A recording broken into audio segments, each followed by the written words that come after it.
ಅವರು ಹೇಳಿದ್ರು ಪ್ರಿಯಾಂಕಾ ಖರ್ಗೆ ತಂದಿರುವ ಪ್ರಸ್ತಾಪ ಅತ್ಯಂತ ಗಂಭೀರವಾಗಿದೆ ಎಂದರು. ಪ್ರಿಯಾಂಕಾ ಖರ್ಗೆ ತಂದಿರುವ ಕರಡು ಪ್ರಸ್ತಾಪ ಕೂಡ ಅತ್ಯಂತ ಗಂಭೀರ ಆಗಿದೆ. ತೀರ್ಮಾನಕ್ಕೂ ಮೊದಲು ಎಲ್ಲ ಸಚಿವರು ಮುಕ್ತವಾಗಿ ನಿಮ್ಮ ಅಭಿಪ್ರಾಯ ತಿಳಿಸಿ. ಏಕಾಏಕಿ ಸಂಸ್ಥೆ ಮೇಲೆ ನಿರ್ಧಾರ ಕಾನೂನು ಮಿತಿಯಲ್ಲಿ ಸಾಧ್ಯ ಇಲ್ಲ, ಲೀಗಲಿ ಏನು ಮಾಡೋದಕ್ಕಾಗೋದಿಲ್ಲ.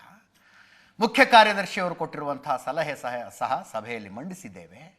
ಅಂದರೆ ಬಹುಶಃ ನನಗನ್ಸಿದ್ದು ಚೀಫ್ ಸೆಕ್ರೆಟರಿ ಅವ್ರಿಗೆ ಒಪಿನಿಯನ್ ಕೇಳಿದ್ರಲ್ಲ, ಚೀಫ್ ಸೆಕ್ರೆಟರಿ ಕಾನೂನಾತ್ಮಕವಾಗಿ ಏನು ಮಾಡೋದಕ್ಕಾಗೋದಿಲ್ಲ ಅಂತಲೇ ಒಪಿನಿಯನ್ ಕೊಟ್ಟಿರಬಹುದು. ಮುಖ್ಯಮಂತ್ರಿಗಳು ಹೇಳಿದ್ರು ಅದು ಇಟ್ಟಿದ್ದೀವಿ ನಾವು ಅಂತ. ನೆರೆ ರಾಜ್ಯಗಳ ನಿಯಮ ನಮ್ಮ ರಾಜ್ಯಕ್ಕೆ ಸೂಕ್ತಾನೆ ಅನ್ನೋದು ಕೂಡ ಚರ್ಚೆ ಆಗಲಿ. ಒಂದು ಸರ್ಕಾರವಾಗಿ ತೀರ್ಮಾನ ತೆಗೆದುಕೊಳ್ಳುವ ಮೊದಲು ಚರ್ಚೆ ಆಗಬೇಕಾದ ಅವಶ್ಯಕತೆ ಇದೆ ಅಂತಂದರು.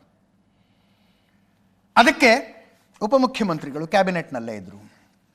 ಪಕ್ಷವಾಗಿ ಮುಂದಿನ ಸವಾಲು ನಾವು ಎದುರಿಸಬಹುದು, ಸರ್ಕಾರದಲ್ಲಿ ತಕ್ಷಣದ ತೀರ್ಮಾನಕ್ಕೂ ಮೊದಲು ಚರ್ಚೆಯಾಗಲಿ ಅಂದರು. ಅಂದರೆ ಆ್ಯಸ್ ಅ ಪೊಲಿಟಿಕಲ್ ಪಾರ್ಟಿ ಇದನ್ನು ಮಾಡೋದ್ರಿಂದ ಏನಾಗುತ್ತೆ ಅದನ್ನು ನಾವು ಎದುರಿಸೋಣ, ಮುಂದೆ ನೋಡ್ಕೊಳ್ಳೋಣ. ಸರ್ಕಾರಕ್ಕೆ ಬೈಂಡಿಂಗ್ ಇರುತ್ತಲ್ಲ, ಅದನ್ನು ಚರ್ಚೆ ಮಾಡೋಣ ನಾವು ಅಂತ. ಕಾನೂನಿನ ಪರಿಮಿತಿಯಲ್ಲೇ ನಿರ್ಧಾರ ತಗೊಳ್ಳೋಣ. ಪ್ರಿಯಾಂಕಾ ಖರ್ಗೆ ತಂದ ಕರಡು ಪ್ರಸ್ತಾಪದ ವಿವರ ಚರ್ಚೆ ಆಗಲಿ ಕ್ಯಾಬಿನೆಟ್ನಲ್ಲಿ ಅಂದರು. ಇನ್ನು ಎಚ್ ಕೆ ಪಾಟೀಲ್ ಕಾನೂನು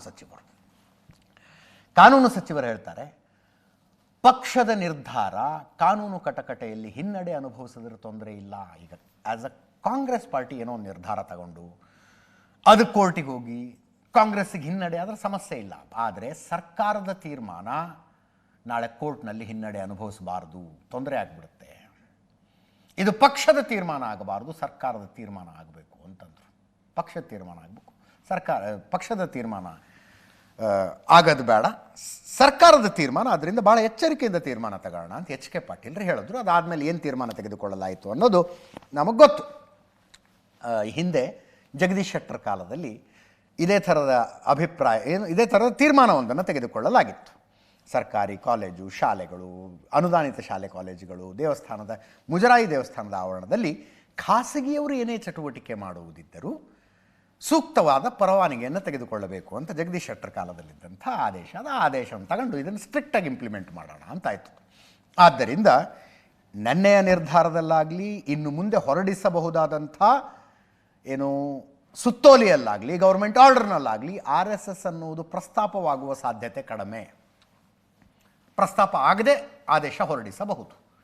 ನಾಳೆ ದಿವಸ RSSನವ್ರು ಇಲ್ಲೊಂದೇನೋ ಚಟುವಟಿಕೆ ಮಾಡಬೇಕಪ್ಪ ಗೌರ್ಮೆಂಟ್ ಸ್ಕೂಲ್ ಗ್ರೌಂಡು ಅಂತ ಅಪ್ಲಿಕೇಶನ್ ಹಾಕಿದ್ರೆ ಸುಮ್ಮನೆ ಓಡಾಡಿಸೋದು ಅವ್ರನ್ನ. ಇನ್ಯಾರು